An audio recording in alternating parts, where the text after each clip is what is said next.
There are so many books that I expected to get to this year, but didn't get a chance to.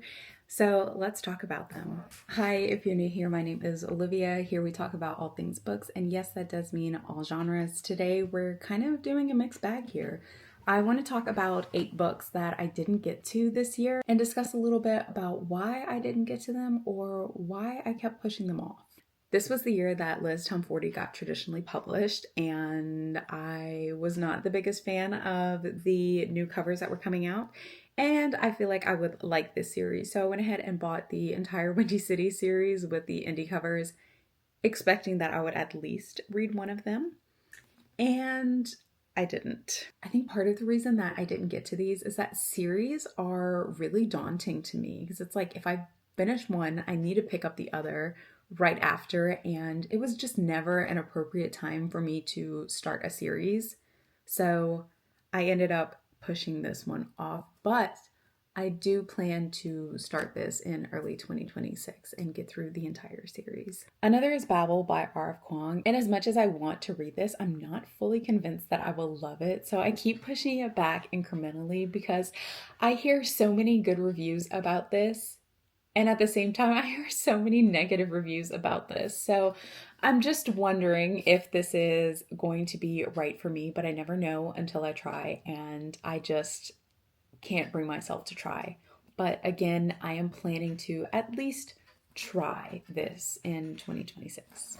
The next two kind of go hand in hand, but Promise Me Sunshine by Cara Stone and Maggie or A Man and a Woman Walk into a Bar by Katie Yee. I love being emotionally devastated whenever it comes to books, and I bought this thinking that it was going to be an emotionally devastating romance novel, and this a literary fiction getting more insight to someone who was just diagnosed with cancer. And I love increasing my empathy about those around me, but I bought these and then unfortunately my mom did get diagnosed with cancer, and I just don't feel ready to read a novel that really centers around that. I don't think that I am emotionally ready for any of that. So I have been putting them off, but again, I do want to pick these up relatively soon. I think that at some point that they might help me cope with what is happening in my life and will help me increase my empathy for my family and even my mom. Another is Remarkably Bright Creatures by Shelby Van Pelt. I think the hype was just way too high for this for me to start reading this. I think when a lot of people are really talking up a book, my expectations get way too high and it ends up ruining my experience for me. So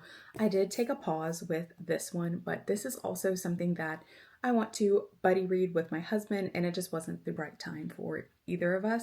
So will definitely be a priority in the coming months. Then She Was Gone by Lisa Joel. I've read so many of her books, especially recently. I think I've read half of them at this point, and I don't know what it was about the second half of the year, but I was not in a thriller mood whatsoever. So I kept putting this one off. I think I had it in my TBR pick earlier this year and didn't get to it. And then from there, I almost felt embarrassed that I didn't get to this. So again, I kept putting it off, but I need to read this. This is one that I will hang on to because I've heard so many incredible things about this one in particular, and I love me some Lisa Joel. So I'm sure I'm going to really appreciate this one. Going in with some nonfiction, The Anthropocene Reviewed by John Green. I took a biogeography class in college in my last semester, and it really focused on a lot of the topics that were in here, but I heard the audiobook for this was really good. So I was going to do an immersive read for it, and my audiobook alone was never ready. So I kept putting this off, and now Libby changed their hold status. So my hold is currently suspended. So I'm sure I can get it at any point, but I do want to immersive read this. So again, in the coming months, I promise. And lastly is Yellowface by R.F. Kuang. I just haven't been in the mood for unlikable characters, and I've heard that there are so many unlikable characters in this one.